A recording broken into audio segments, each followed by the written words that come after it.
একটা washing machine কিনলাম, এটা হলো ডাইও ওয়াশিং মেশিন 13 কেজির। তো ওয়াশিং মেশিনটা হলো পড়লো আমার 120 রিয়াল। প্রবলেম ছিল এটা দরজার সমস্যা, মানে ডোরের সমস্যা। এই যে দেখুন, ডোরটা দেখুন, আপনার লকের সমস্যা।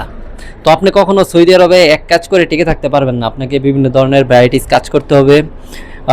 এসি, ফ্রিজ, ওয়াশিং মেশিন, মানে সব ধরনের কাজ জানতে হবে। ইভেন আপনার মালপত্র কিনা রেখে দিতে হবে, যদি আপনার সমস্যা হয় যেন আপনি চেঞ্জ করতে পারেন। তো আমার কাছে সেম এরকম একটা ওয়াশিং মেশিন আছে, তো যার কারণে আমি 120 রিয়াল দিয়ে রাখছি। মিনিমাম এটা আমি 700 রিয়াল বিক্রি করতে পারবো। তো আমি যদি 700 রিয়াল এটা বিক্রি করি, আমার কিন্তু 3-4 কাজের টাকা চলে আসছে, মানে এক ওয়াশিং মেশিন থেকে।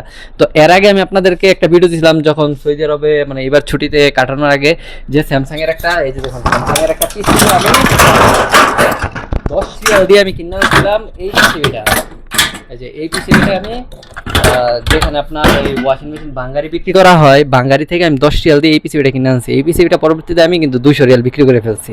তো এই যে দেখুন, এখানে অনেকগুলো এই পিসিবি আছে। তো অনেক সময় কিনা রাখি, যদি মাল কিনা রাখি তো অনেক ওয়াশিং মেশিনে পরিবর্তন করা যায়, মানে একবারে ঠিক না হইলে তখন এগুলো পরিবর্তন করে দেওয়া যায়। তো আপনি প্রবাসে আসলে অবশ্যই আপনাকে ভ্যারাইটিস ভাবে চিন্তা করতে হবে, তাহলে যদি আপনি টাকা কামাইতে পারেন। তো এই ওয়াশিং মেশিনটা, মানে এই সেম মডেলের ওয়াশিং মেশিন আমার কাছে 3টা আছে, আরও একটা আছে। তো দেখুন এখানে আরও একটা আছে। এটার প্রবলেমটা হলো এটার পিসিবিটার সমস্যা। তো পিসিবিটা আসলে আমি নিজেও করতে পারি না, আমি আরেকজনকে দেখাইছি, উনিও করতে পারেন নাই।